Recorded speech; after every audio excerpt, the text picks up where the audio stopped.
I laughed pretty hard when I saw this story because the Kia Stinger was for a while the muscle car of Australia. Well, we didn't have any more GM, which we call Holden, V8 vehicles. We didn't have any more Ford V8 vehicles.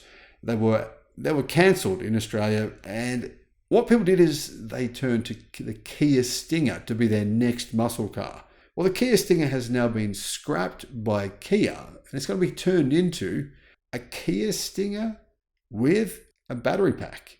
The new version of a Stinger will be EV only. No petrol power, no internal combustion whatsoever.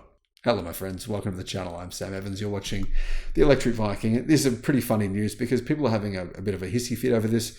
Most people are able to accept it. They think, yeah, okay. Even Dodge is making their muscle cars into EVs now. That's fair enough. But some people are just getting really worked up. They're really emotionally connected to this idea that internal combustion good, EVs bad. Don't want to actually say why that is. My emotions make me feel that way. And that's why it's great when you see them triggered by these kinds of stories. Anyhow, what are the details here? The Kia Stinger has exited production globally last year with no replacement in sight, but there is one coming. It's going to be EV only, says Korea. It's been reported that a high-performance electric sedan called the GT1, the Kia Stinger GT1, will enter production in Kia in less than 2 years' time, in 2026. This model will replace not only the Kia Stinger, but also the K8, a large sedan, which is sort of in between the Optima K5 and the flagship Kia K9 sedans. So essentially, Kia is saying their sedans are going to be electric in future, not internal combustion. And even their muscle sedan will be electric as well.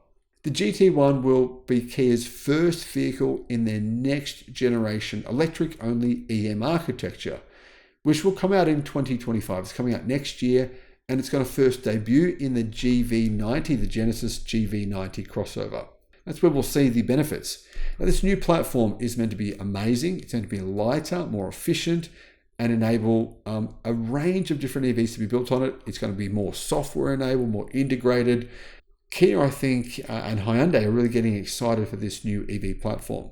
Another difference is this new platform will utilize cheaper, and some would say better, lithium iron phosphate batteries as well.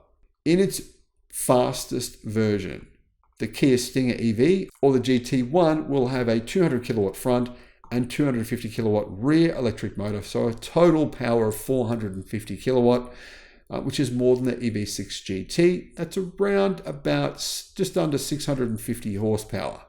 It's pretty quick.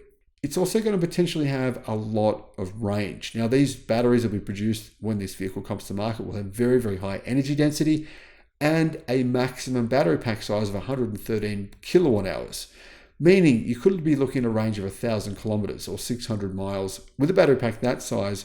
It's very efficient, which Hyundai and Kia vehicles usually are.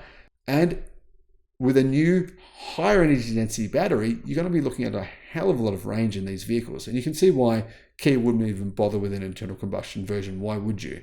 The GT1 will be offered in less powerful versions. One will have 260 kilowatt motors, so two 200 horsepower motors, for a total of about 440 horsepower or 320 kilowatts. There'll also be a single rear motor version. That'll be the cheapest version, just one motor in the back.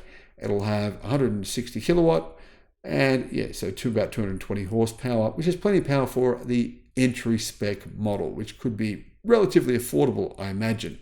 Now, the old Kia Stinger, it had two different options. It had a four-cylinder turbo-powered engine, which was 224 kilowatt, so about 300 horsepower. But there's also a 274 kilowatt, 3.3 litre six-cylinder engine, V6, and that one had 274 kilowatts, so about 370 horsepower. As you can see, the new versions, the electric versions, will be much, much faster and have much more range.